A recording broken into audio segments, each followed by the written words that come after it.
public meeting in this room on Tuesday, May 3rd with the consultants that are working with us to figure out how to nurture Old Town. And so if you're interested at all, want to hear what they have to say or have some thoughts on what would make Old Town more of a destination, please come and share your thoughts. It only works if we have public input. Doesn't work if we have public input after we make decisions. So having them on the front end would be really critical. The meeting time, I think, is 5:30, but watch the library page and they'll post it. So, and please share the word that that's what we're doing. It's a really important project to me. Old Town that most of us drive through on a regular basis is where I did some growing up, and several other people in this room did a lot of growing up. In fact, we have the newspaper boy for that area in the room tonight.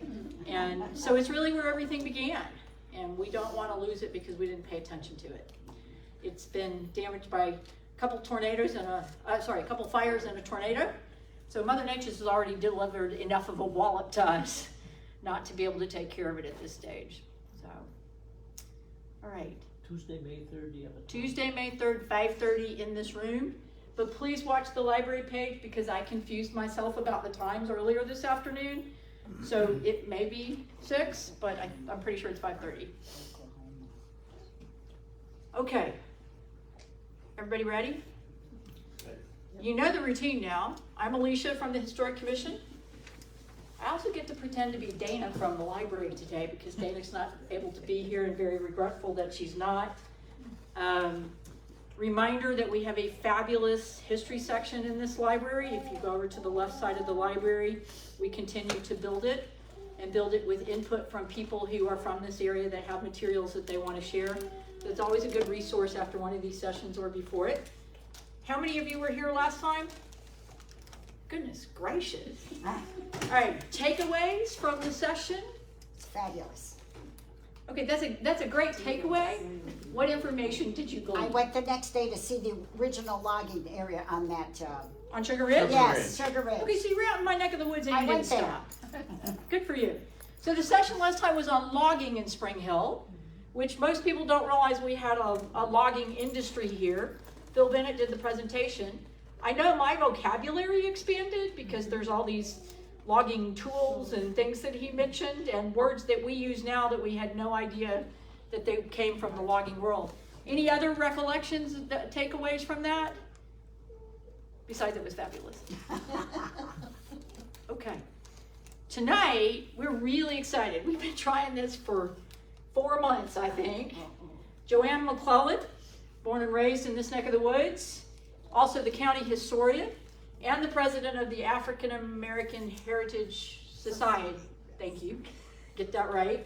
We're pleased to have her here to talk about African American education in Maury County, which of course includes Freedman Schools. So there's a little quick quiz. Where was the Freedman School in Spring Hill? Where is it? Where was it? Where was it? Now, how would you two know that? Because you went there. It was near the Spring Hill Cemetery on Macklemore. That building actually also has a unique connection to the library because it was the first library. And then the library moved and the building was taken down. We're also really fortunate to have here tonight Mike Hoover, who is the treasurer for the Spring Hill Cemetery. And at some point, hopefully next month, we're going to have him here with a young man by the name of Graham Perry from the state to talk about cemeteries. When you see somebody bulldozing one, if you see walls falling in, if you think you have a grave on your ground, the assumption is that if I buy the property, the cemetery belongs to me. It doesn't. It actually belongs to the family. So we want people to have some guidelines with all the growth in this area.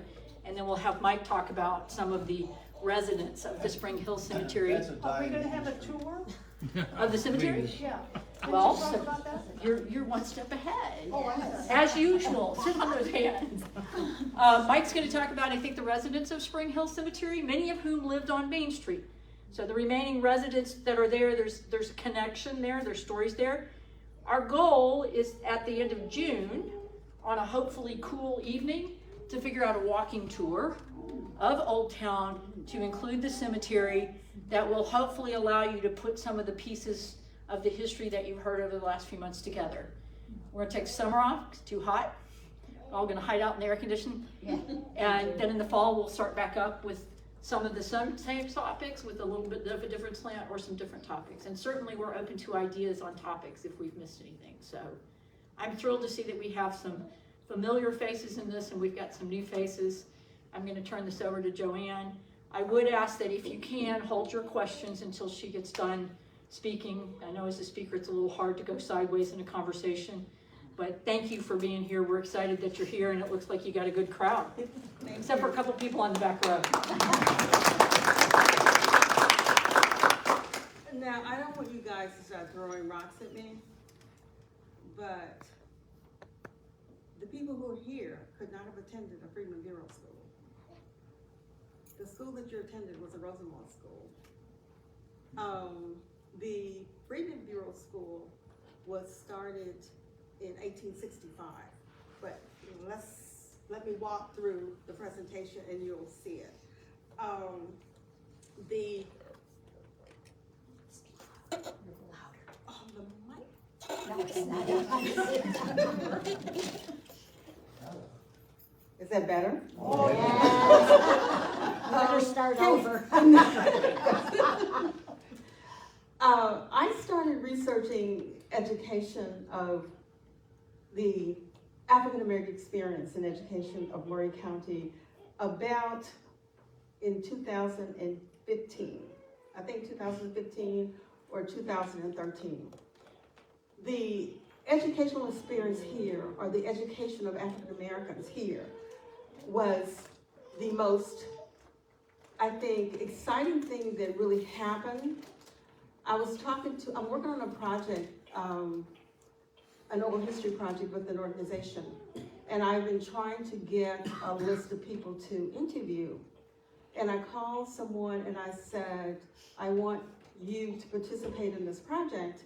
And before I could make my case for why she should participate, she says, I want to be interviewed because I grew up in West Tennessee and the education here in Maury County surpassed that in West Tennessee.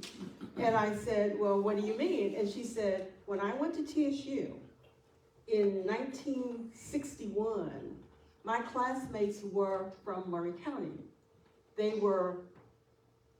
Their education was much better from Maury County than I received in West Tennessee. So, and this is what I have noticed in my research over the years. And what I've noticed is like the dedication of African Americans to the education of African Americans in this county. So I can understand what she was talking about. But right after slavery, people who were enslaved, they thought that the true path to freedom was education. And Frederick Douglass, George Washington Carver, everyone knew that in order to be truly free, you needed to be educated. A few years ago, my then 8-year-old grandson gave me this poster, and I meant to bring it. And it was him baking cookies, and everything was written in Spanish. And I don't know Spanish. And I said, this is what it feels like to not to be able to read. Because all of this was just like a foreign language. And of course he knew Spanish, he was taking Spanish, his dad knew Spanish. I didn't. So when you're looking at something that's on a paper and you can't understand what it's saying, this is what it's like not to be able to read, not to be able to write. And that was, I think, must have been awful. But what the African Americans, what the former slaves wanted more than anything was to be able to read and write. As a background, this is basically a census. And if you look at the number of African Americans in this county, almost half of them, by 1870, almost half of the people here were African Americans, former slaves. And for District 22, where Spring Hill was, over 50% of the people in 1870 were African Americans. In the District 22, where Spring Hill was then. Now we're down to 10, 11 districts, but we had 22 districts at the time. So there was a large population of African Americans in Spring Hill, and at 1860, 1870, that's relatively large for the county. Before the Civil War, Maury County really didn't have a school system. They thought that education was for the privileged. They didn't have a good system for Black or white children. I mean, they just didn't focus on public education. I think in 1874, there were probably 8 private schools in Maury County, but no one really focused on like public education. So after the war was over, there was this commission that was established called the Freedmen's Inquiry Commission. And they decided that what we needed after the war was over was a Freedmen Bureau. And the biggest thing that the Freedmen Bureau did, in addition to labor contracts and medical needs and other social needs, they wanted education. The biggest thing and the most successful part of the Freedmen Bureau was the education of the former enslaved.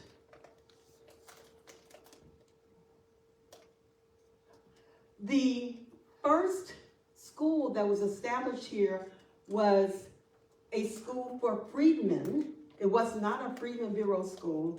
It was a school for freedmen. It was established by African Americans.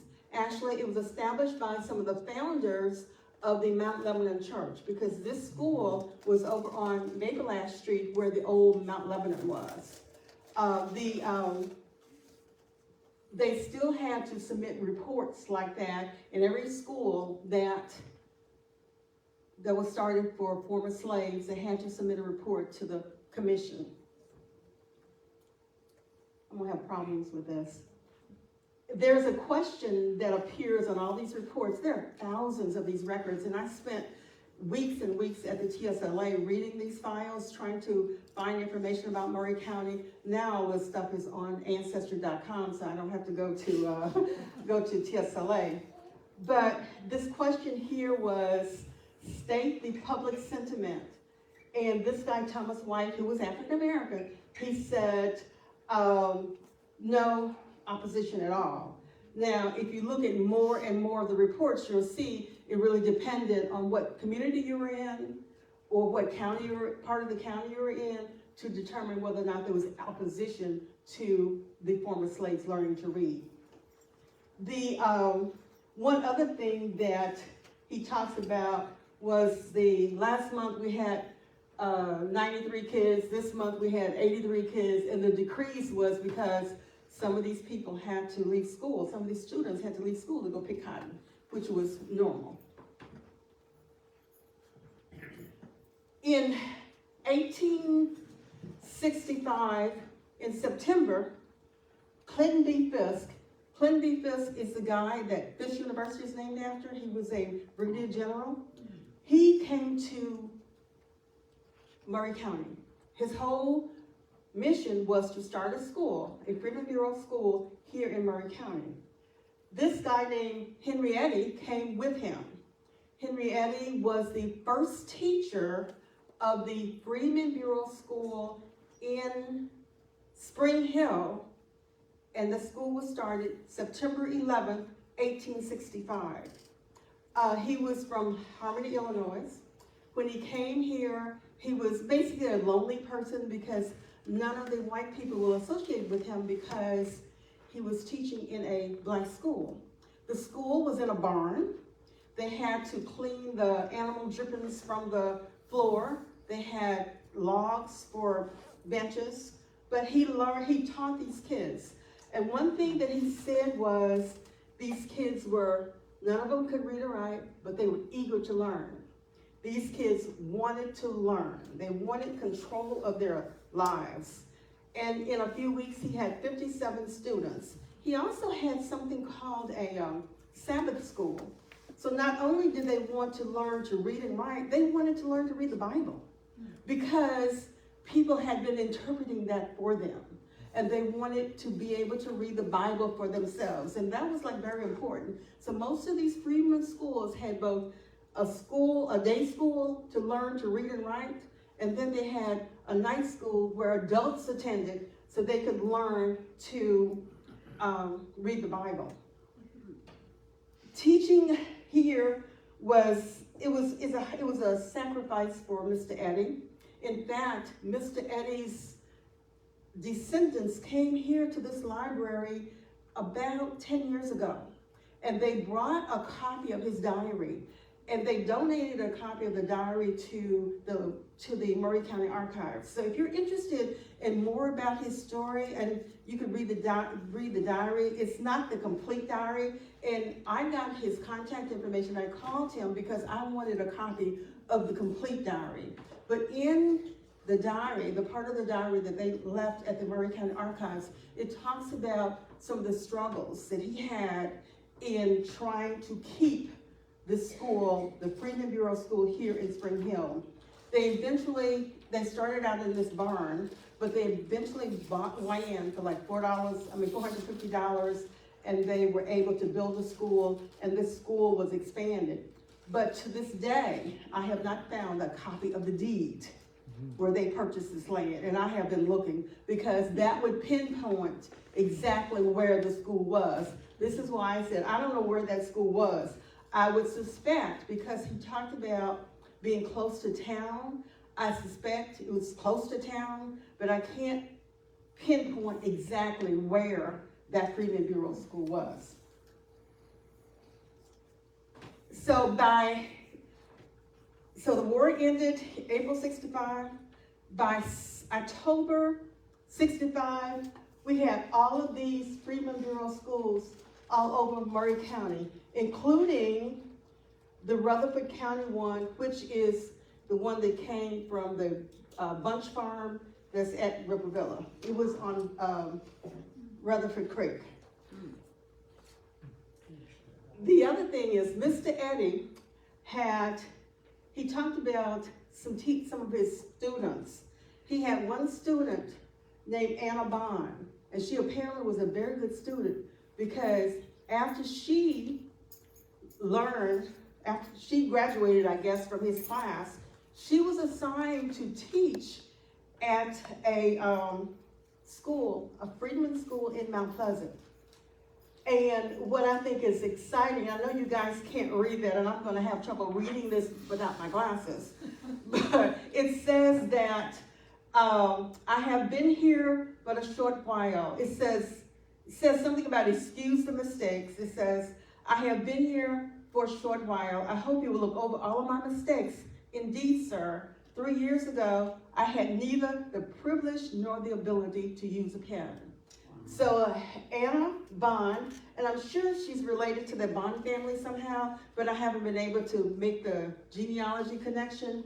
But she went on and she went to Central College, and she ended up graduating from Central College, and she married a minister named Pickett.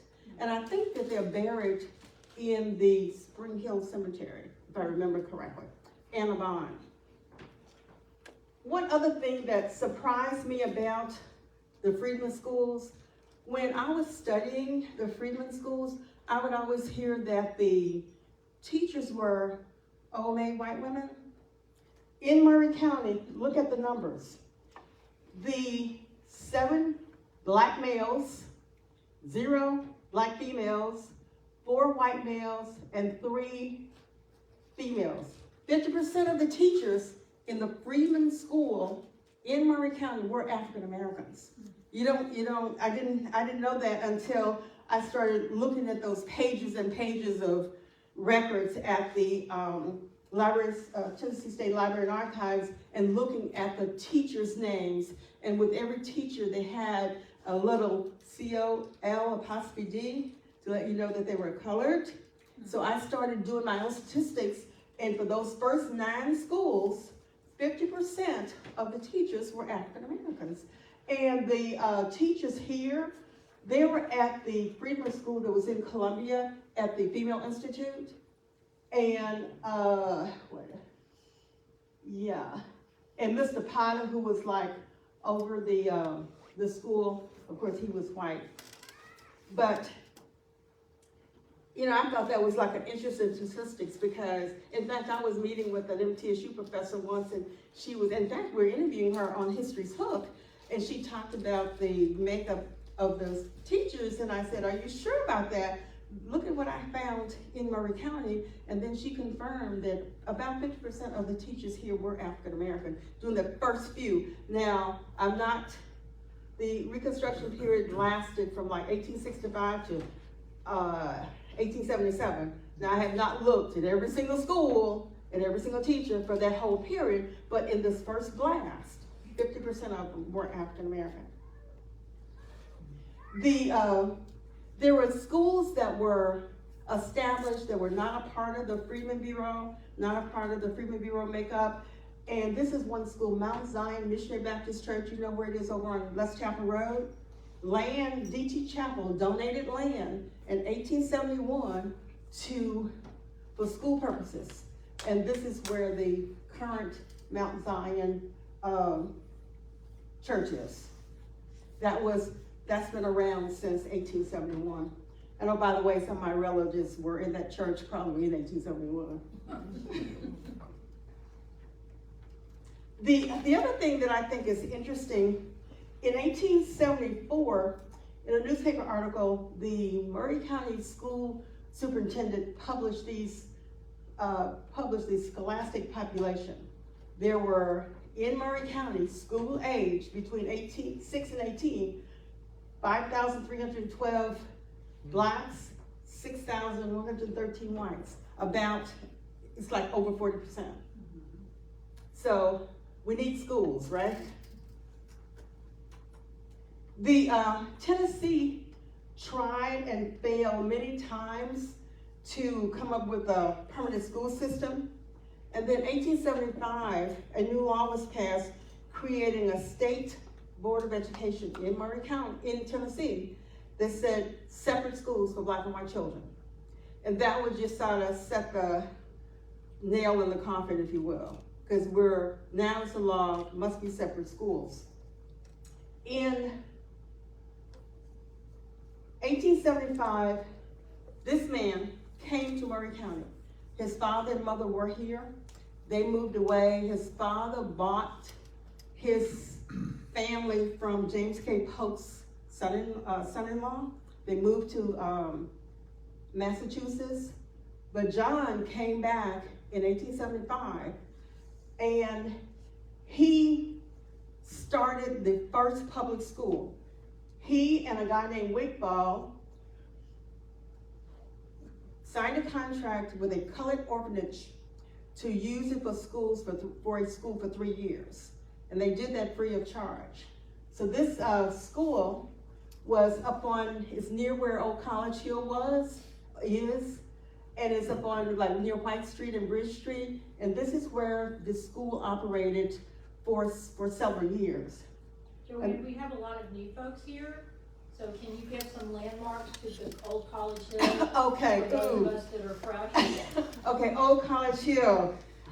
Bridget, you're probably better at that than me. It's East Columbia. Bridget, you worked there. East Columbia. If they're familiar with Ryerson Park, that's between White Street and Bridge. Okay. So that may be the area that you're talking about. It is, and it's where the school board office is. The Hartsville Porter School in that area. That's where I work. Yes.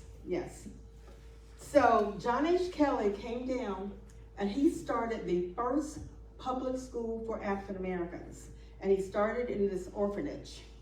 And then this is my favorite story. This guy is Edmund Kelly.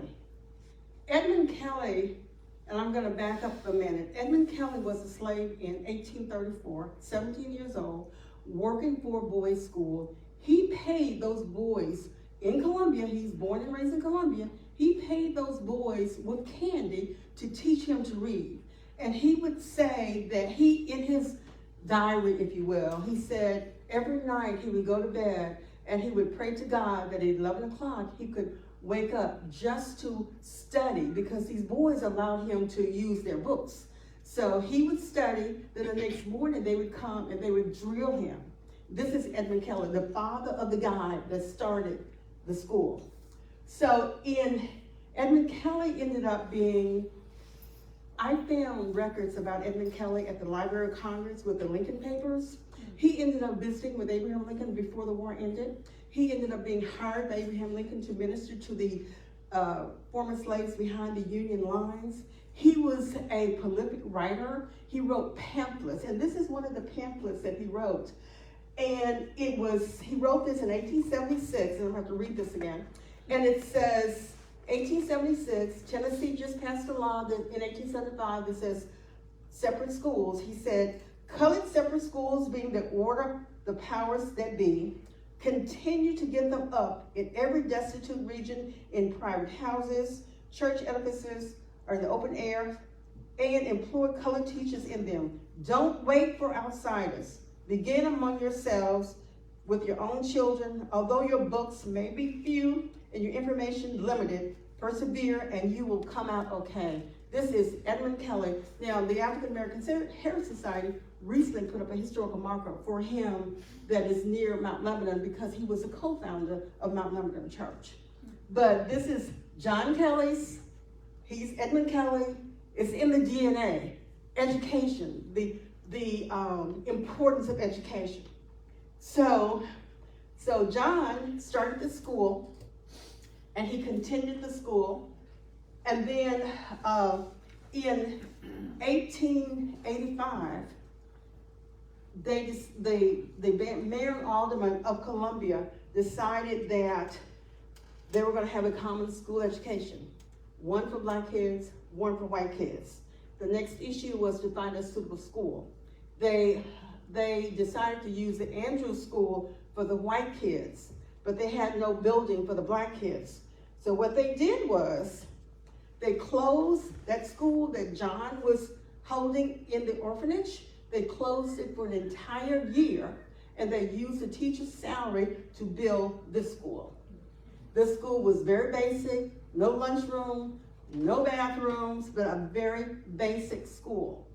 But that's how they got this school. Now, this school wasn't really modernized until like the 1950s, from what I understand. JoAnn, The other thing, yes, I know you said don't waste no questions, but I want them to see this before you go to the next slide. okay, On that building, you can see a person. Do you see him? where?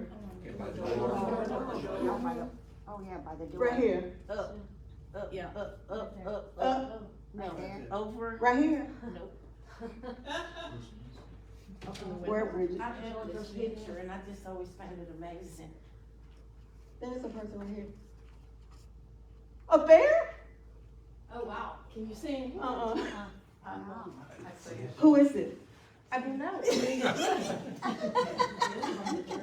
See the eyes? Oh, the face. Yeah, The Okay. face. Oh, like in the brick. In between. Oh. I see. Bridget, I'm gonna be freaked out for the rest of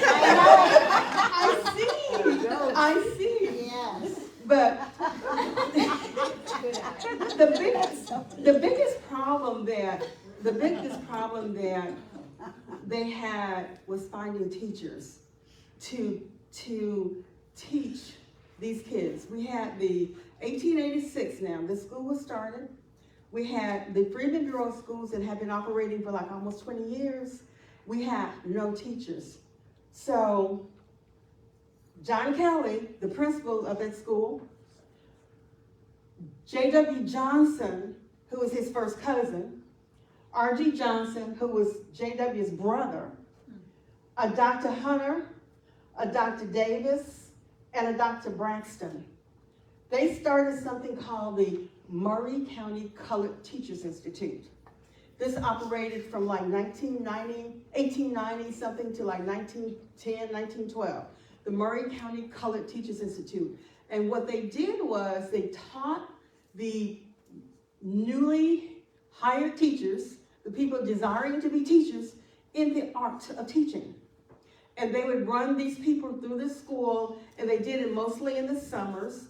And what they did was they would hold these classes, and they taught the reading, writing, arithmetic. They taught the health. The doctors taught like health science or whatever. And then someone from the state or the superintendent of schools for Maury County would come out and give them a test to certify, give them a teacher's certificate. And then this is when they would go out and teach. Now, these people did not have a degree from Fisk or TSU or MTSU. They went through these courses, and they were normally 2 or 3 weeks, and these people taught them in the art of teaching. And you're saying, what gives them the right to think they can teach? Well, J.W. Johnson graduated from the Brown University, and he was currently the president of Roger Williams University in Nashville.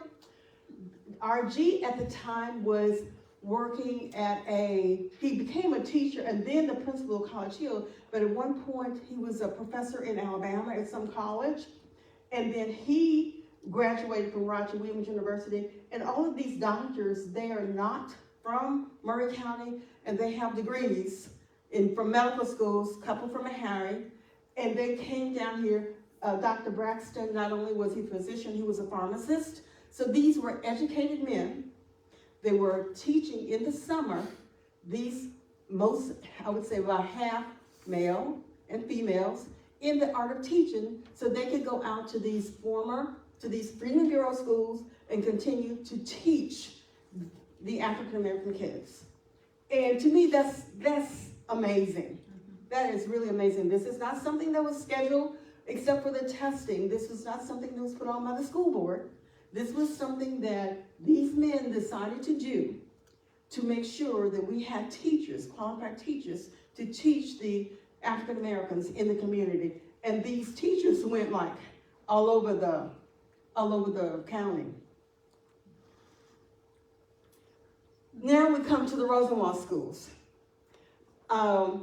In Julius Booker T. Washington had this concept of self-help, and he thought it would be good for the communities to invest in their schools. So he partnered with Julius Rosenwald, who was the head of Sears and Roebuck, and they built these Rosenwald schools. They had specific plans. They had a two teacher plan, a 1 teacher plan. They had a more than a 2 teacher plan. So they built this, they partnered to build schools for African Americans. In Tennessee, there were 375. In Maury County, I have found about 15. I had a conversation with a guy at the Heritage Foundation in Williamson County. They only had 1.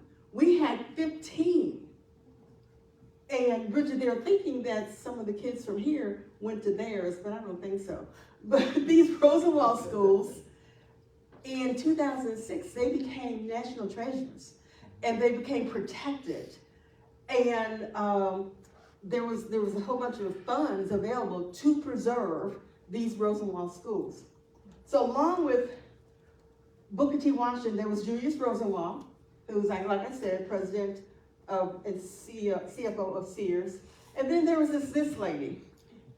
Her name was Anna T. Jeans. And she thought that she wanted to participate, but she wanted to help in a more of I don't want to say homemaking, but she wanted women to help with the cooking and that kind of domestic kinds of chores. So she funded the hiring of people called Jeans teachers, and they became supervisors of colored schools. The one was Stella House Smith. She was the one that was, when my mom was attending school, she was the one that was the Jeans teacher. And you may remember Miss Fulton. Miss Fulton was the one that I had when I was attending the Rosenwald School. And then there was Mr. Kimes. He was in the transition. He was a supervisor of colored schools, but he was like in that transition because when he took over, it was like the late 60s. So he was in that transition, but he was still supervisor of colored schools. And what these Jean teachers did was they worked with the community. They made sure that the community, the part of the Rosenwald School, the community had to donate something. In most cases, the African Americans donated money or land. the public gave money, and then Rosenwald gave some number of dollars that ranged from, say, $200 to, like, in some cases I've seen as much as $800. So it was like a partnership. The community was buying into the education of the African American kids in their communities, and I thought was a interesting concept. This was the very first Rosenwald school. It was up in the Godwin community, and it was like an experiment. So it was paid for with Tuskegee Institute money, because the very first Rosenwald school was at Tuskegee Institute. So when Rosenwald, when they decided to do one in Maury County, they used this was the very first one in 1917. It was up in the Godwin community. And I haven't found where that was either yet. There were, like I said, about 15 Rosenwald schools. This is my Rosenwald school. I almost had a heart attack in 2006 when it was torn down and a big water tower was put up where it was, and it was like, you walk out on my mom's front porch and you can see the big blue water towers. But this was my Rosenwald school. It was two-room Rosenwald school. My teacher, her name was Mrs. Brown. She started as one of the teachers that was trained doing the Teachers Institute. By the time that I started third grade, she had a master's in education. And the reason I know this, Bridget, is I found it when I was visiting you guys a few weeks ago. And what I was looking for was, because I'm constantly researching the schools, I'm looking for just what happened next as far as education. But my Rosenwald teacher, she taught me, she taught my mom, all my siblings. She ended up in 1951, I think, getting her BS. 1953, she got her MS. 1953, I was probably 6 or 7 years old. So these were educated women teaching first grades, 1st through 8th grade. This school went from 1st through 8th grade. Now, Theta, in the 1927 report that Stella Howse Smith reported to the county, Theta was the best two-teacher school in the district. Now, Maury County, I've seen several reports that said that Maury County had the best buildings program for rural schools in the state. Theta, my school, was the best two-teacher school in the county in 1927. And then the close seconds, it was a Center Star, there was a Sandy Hook, Carlioka, and of course, yours. That is the Spring Hill Rosenwald School, and this is the picture you remember, right? This is the, and I think I got that one from Fisk. Yeah, that's Fisk University. You see the F on the, that's the Fisk University. And these schools, you know, I told someone that one of the fondest memories I have was attending my Rosenwald School, because these teachers, they lived in the community, and not only were they our school teachers, they taught Vacation Bible School, they taught Sunday school, they were like in the community. And when we were in 4-H Club and we needed a ride to some 4-H Club competition, they were providing the transportation. They were like really a part of the community.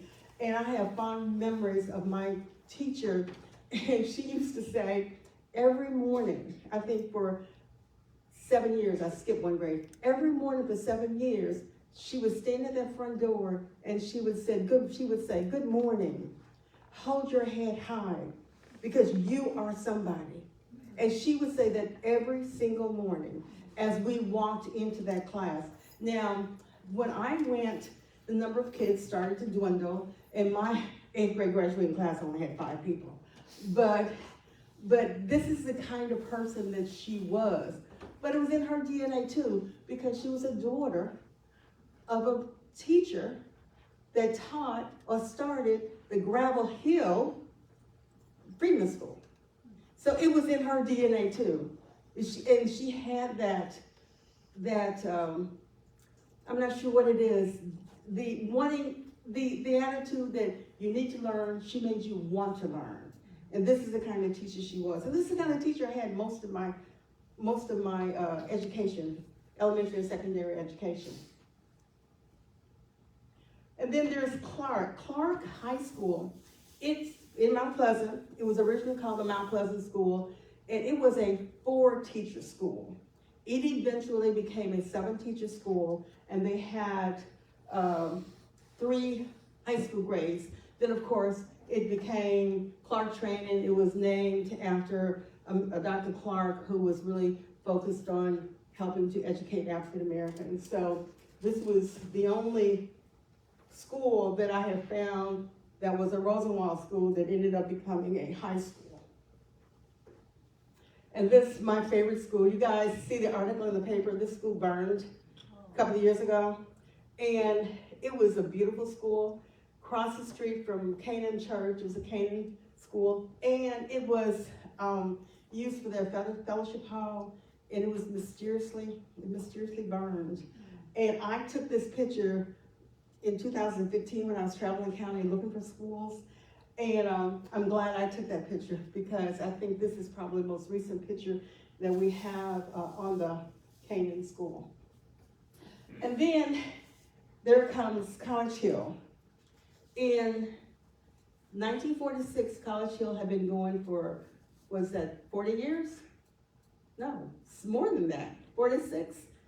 It's been going for 60 years, because it started in 1886, so almost 60 years, College Hill. It was outdated, it needed to be updated, and we had this principal named Sam Jones. The night of the Columbia Uprising, Sam Jones and some of the community leaders were meeting at Miss Fulton's house to try to figure out how they were going to raise money to build a new high school. So they raised the money, they bought the land, donated the land to the school board. Then there were several protests from the community because they didn't want the school built on East End Street. They thought it would, to build the black high school there, it would degrade the property. So, but they eventually built that school. Mr. Sam Jones, he was a wonderful principal. He and his wife set up a trust or a grant or a foundation such that if you are from Maury County and if you go to TSU and major in education, you can get a scholarship. So he's still giving. He died in 2000 something. So he's still giving back to the community. So Mr. Jones, and the school was built, the Carver Smith High School was built by veterans. World War II veterans, led by Randolph Howse. You guys have heard of Randolph Howse School. This school, the Randolph High School, was named after this person who was building in trades. So Mr. Howse and Jack Johnson and Waddell Johnson, they, with the World War II veterans, built the Carver Smith High School. And that is the school where I graduated from 100 years ago. This is Carver Smith. Now, it doesn't look like that anymore, but this is what it used to look like. Now, it's an apartment complex or something. It's awful. So now we're into the mode of desegregation. How many of you have heard of Plessy versus Ferguson? Great. So Plessy versus Ferguson said, it basically said that separate but equal was constitutional and it wasn't violating any laws. So everything had to be separate but equal. And that case was still from like in 1892, I think. There was this black guy who was who would not would not leave a car that was assigned for white people, a train car. It was not assigned for white, that was assigned for white people. He would not leave. So that caused this Supreme Court case. And this basically said separate but equal was constitutional. And that really set the civil rights movement back to whatever. And it just basically legalized, segregation. And then we had Brown versus Board of Education.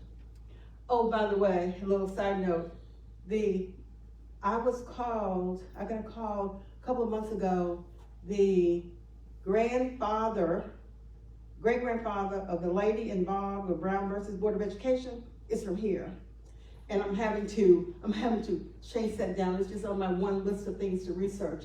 But basically it said that it struck down the Plessy versus Ferguson ruling. And it said that the schools should be integrated. And this was in 1954. But the Hatton versus Maury County School Board, you guys familiar with that case? In 1969, a lady named Florence Hatton was fired because she was told that the Title I funding was canceled.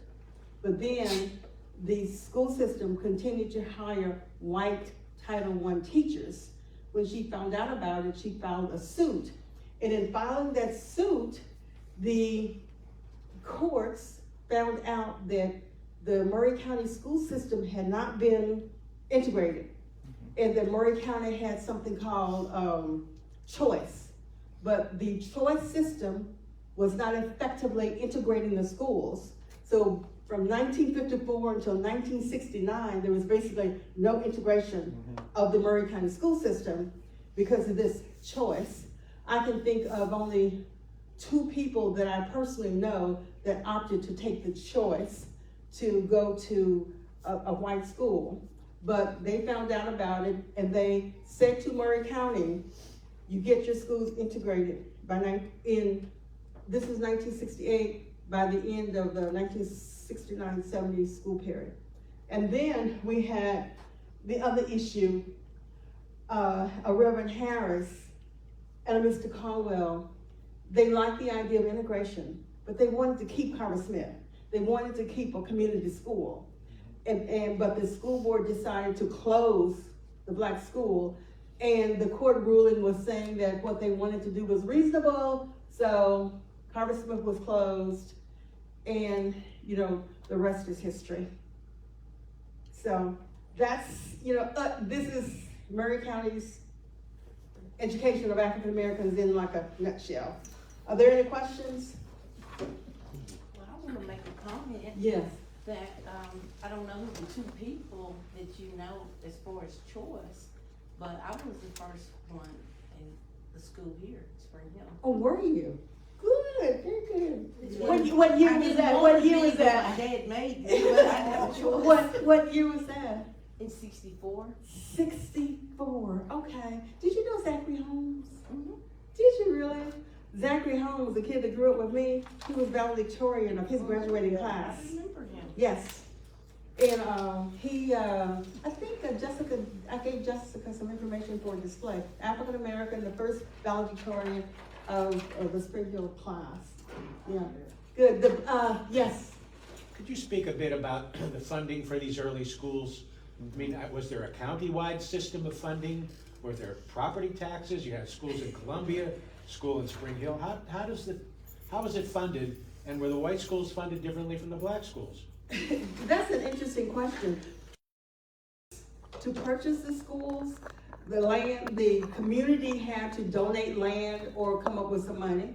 Then part of the money came from the Rosenwald fund, and then some came from public. And I'm assuming the public was taxes, okay? But in reading some of the school board minutes, 1913, there was a school up in Chapel Hill, and the Chapel Hill school needed a lot of repairs. And in the school board minutes, it states that the school would be closed for the number of months to take the teacher's salary to pay for the repairs. That's stated in the school board minutes. So if the teacher was making $50 a month and it was going to take $100 to do the repairs, then that school would have been closed for 2 months. The kids for 2 months will be without education. And then teachers without salary. And teachers without salary, absolutely. Teachers without salary. The other thing that I read in the school board minutes was that the black school up in Sandy needed desks for students. Some students did not have any desks. So what they did was they decided to give new furniture to the white school in Sandy and then gave the old furniture to the black school. I mean, you see that in school board minutes all the time, where this is how they decided to do that. And then until, this is like 1960 when I graduated 8th grade, we had no indoor plumbing. College Hill, the school in the city, had got their indoor plumbing, I think, in the 50s. The other thing that's a misnomer, when we were going to rural schools, most of the kids walked a mile because we didn't have any buses. You know, I was lucky I could see the school from my parents' front porch, but there were a lot of kids that walked at least a mile to get to these schools. And then as far as high school, my mom didn't go to high school because there was no transportation. Her sister boarded with Mrs. Smith, who was the Jeans teacher. And then in 1958 or so, my grandparents bought a car, so my mom's younger brother, he drove to school and he probably some of the other kids in the neighborhood to school. We did not have transportation for the kids going to the rural schools in the county. Yes? You know, when you mentioned about the colored kid getting the old, desk, well, that was the way it was with the textbooks too. Absolutely, absolutely. Because I knew someone who was in the same grade as me in the theater community, and she may have had the book in the like the 3rd grade, and I had it in the 4th grade. Not only were they old, they may not have been at grade level. You follow me? But see, our teachers, they made up the difference. Our teachers knew how to teach, and they made up the difference. It didn't matter that I had a 2nd grade book in the 3rd grade, because she was going to make sure that the material that I got was at grade level. This is how dedicated those teachers were. Any other questions? Yes. Do you think the quality of education is better now than it was then, as far as, I'm saying as far as for the African American?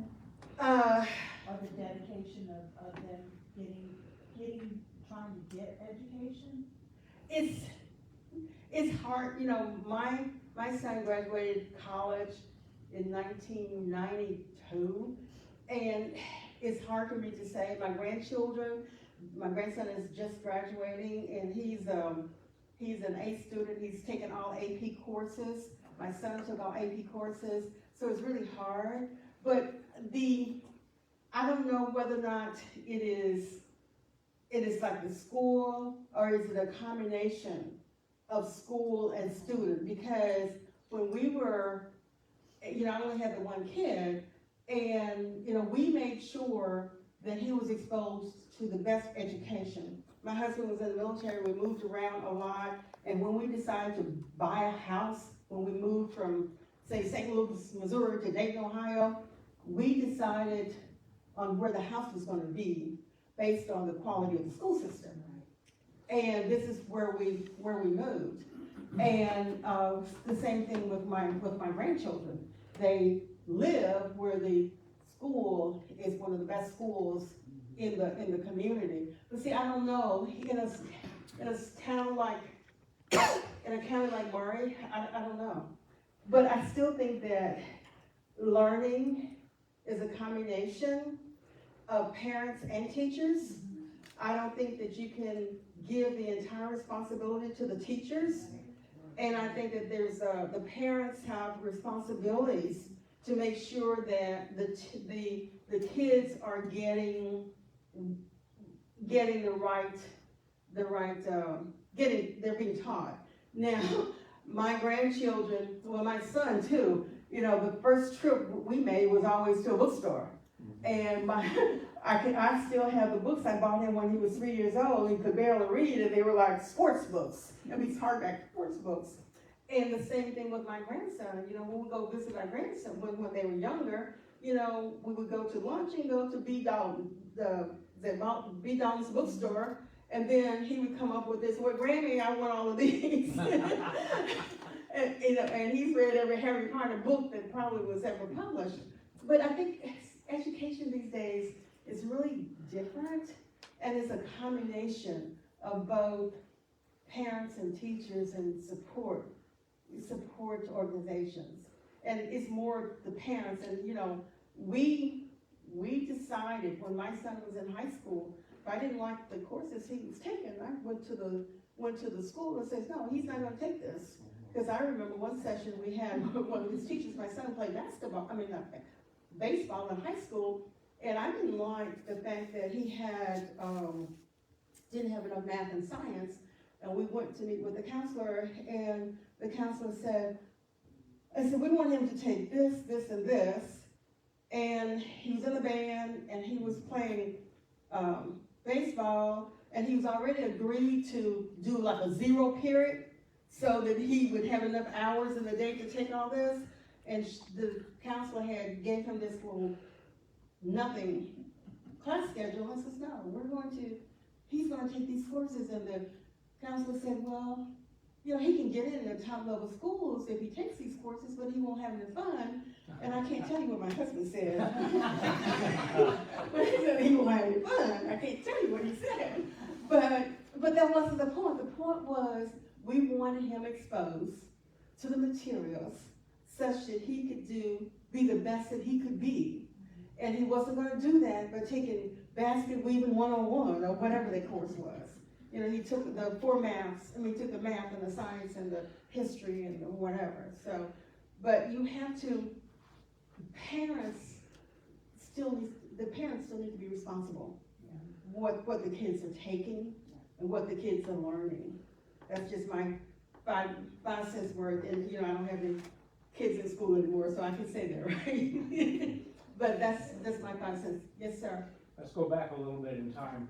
In 1900, and the case whose plaintiff I've forgotten, in Richmond County, Georgia, Augusta, the U.S. Supreme Court, basically the same court that decided Plessy in 1896, ruled that it was not a violation of the Constitution for Richmond County to require or to allow a high school to be white only, even if there were not a corresponding black high school at all.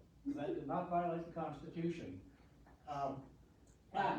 Well, the justification was that it wasn't required to have high school. They provided it as a service to white kids, but they did not provide anything. Yeah. 1st through 8th was required. That had to have a black school, separate but equal, of course. But But for high school, that it was all right to have a high school for whites only and not to have anything for blacks. Wow. Did anything like that, did that have any repercussions in Maury County? I don't remember anything like that, because we had these people in Maury County who came down, who were part of the community, African Americans, who made sure that we had a high school.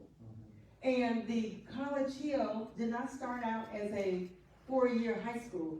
You know, it kept adding grades. And so these people, the Johnsons and the Kellys, they made sure that they were adding those grades. Because I remember when my grandmother went, I think they went to Miss Times, who my grandmother's first cousin, I think they went to 10th grade or something when they were at College Hill, you know, or 9th grade or something. They didn't go all the way to the 12th grade. So, but these community leaders made sure that they kept educating these people. And I know there's a couple of people from Maury County that left here when they finished the 10th grade and then went to Alabama or went to Chicago or someplace just to complete, or went to Knoxville just to complete the other 2 grades. Lyman Johnson, for example, who is R.G. Johnson's son, he went to the 10th grade and then he went to Knoxville, completed the 2 to other grades, and then he went to college after that. But the parents making sure that they got the rest of what they needed to do that. Yeah. Remember also that Maury County was rural. It was a huge agricultural base. So in the black schools and in the white schools, it was not uncommon for the young men especially to go through the 10th grade, maybe 11th, and then go work on the farms because their labor was needed one way or the other. So I saw a couple of other hands go up that I promptly went down. Yes. What, the school that's at Ripavilla, what is that? That's a Freedman Bureau school, and I think it is the one that was number 9 on my list that was at Rutherford Creek. And they moved it in, I can't remember what year they moved it in, the Maury Alliance Group moved it from Rutherford Creek to Ripavilla. And I spoke with the owner of that school, and he was trying to give me some history about it. But there's some conflicts between what people are saying and what's in the Freedman Bureau records. In the Freedman Bureau records, it describes it as a blockhouse. My question to the owner was it a blockhouse or was it a wooden log house like what we have in It's a Ripavilla? log house. Yeah. It's right behind the big house. Yeah, but what I'm saying, in the Freedman Bureau records that you get from the TSLA, it's described as a blockhouse. And what we see at Ripavilla is their logs. Cabin-based. Yeah, so I don't know whether or not it changed. It could have been upgraded, throughout, once, because some of these Freedman Bureau schools were changed after they started, so it could have been upgraded. But the guy that I talked to wasn't really sure. So if you go to Ripavilla, walk into that structure, no windows, nothing that you would think of as sort of essential to a building. At one stage, there was a lady who was at Ripavilla who was a teacher. And you may have been out there, that may have been when you talked, Mary Kerr. And she took kids inside and had them sit down and go, and went through, no windows. You can't get distracted looking out the windows because there are none. Think about what it would be like to share pencils and paper. She tried to put them in that place, and these kids who have, everything including smartphones today were a bit taken aback by, we have to share a pencil? Or write on a slate tablet. Or write on a slate tablet? Yeah. I think there was another hand that went up. over there. Yes.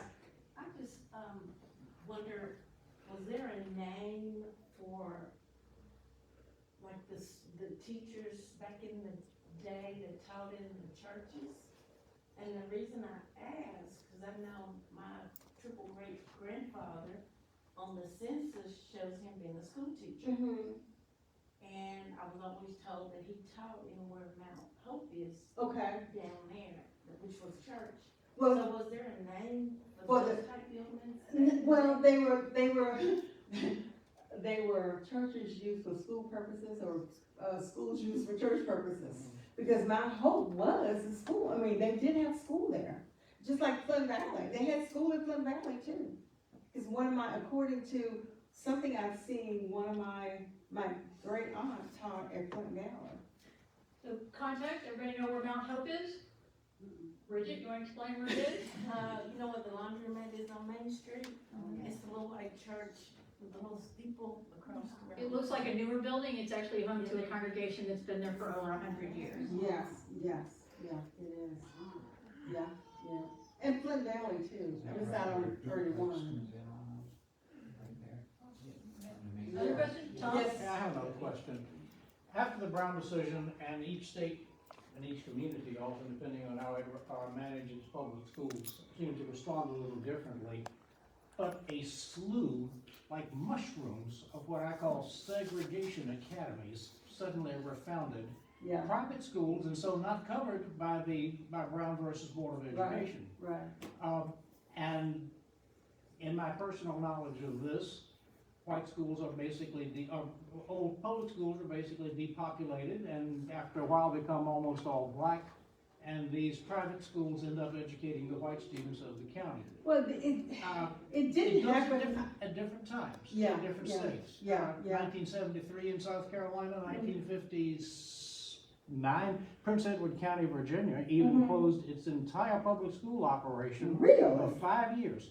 And there was no public education at all in Prince Edward County, Virginia, rather than accede to a court order that mandated education of public schools, so they just didn't have any public schools. Oh my God. I mean, this kind of resistance is, okay, but it's staggered here in Maury County. Does this mushroom effect pop up? Well, in particular Maury County, we still had, in 1954, did they have the female institutes? I don't think so. Getting burned by that. Yeah, so I don't think we had that So- situation in Maury And County. it's an interesting question, Tom, because they're sitting in the back thinking, at some stage in the late 1800s, and I may not be exactly precise, at some stage in the late 1800s, the city of Spring Hill was maybe 500 people. There were 6 schools, including the black school. Education for this area has always been really critical. I don't know whether, and most of the schools were private. Where the children's home is now was Brenham and Hughes. It was the female institute and the male institute before that. There was a school where Mom and Me is on Beechcroft. There's a white house there that some of us know belonged to the Prentices. That property was known as the Beechcroft School for Girls for about 20 years, I think. So it's always been a huge focus. I don't know whether that made Spring Hill more receptive to education for all, or whether there were these pop-up schools that you talked about. Well, in 1874 in Columbia, there were, I think, 8 private schools. And in, Bridget, you probably will be surprised. After College Hill was established, it was College Hill and 2 private black schools. I didn't know it either until I was finished some research. It was called a Mrs. Bryson School and Mount Tabor. Mount Tabor school that would have been, you know where the Pop Gears thing is? Pop Gears sign? Across from Fred's, across from Foodland, across that little park, it would have been there. And so Mount Tabor. Interestingly enough, where Fred's is, I heard some of you nodding, and across from Pop Gears, that's also where the Female Institute was. Yeah. For white women. The thing that's intriguing to me is that there were these huge advances and acknowledgments of the quality of black education in Maury County. The Female Institute was also cutting edge. There was a man in charge of that who decided that it wasn't just his job to teach female the domestic arts. It was his job to raise female citizens. So they knew, he taught a lot more. He was sort of, I've seen him referred to in some documentation as a feminist. Are you talking about Frank? I think that's the name. What's his name? I'm gonna blank. My grandmother went to that school. So, Did you know that General Fisk came down here and he wanted to put Fisk University there? yeah. And then the guy says, no. And then he went to Nashville and he started Fisk University in a Union Barracks. Did you know that? Yeah. So the Institute burned. That's one of the locations, like many of the Freedmen's and Rosenwald schools, that we've lost over time. And it's unfortunate because there's a huge story to be told. I can't thank JoAnn enough. I feel like we could spend another hour asking questions.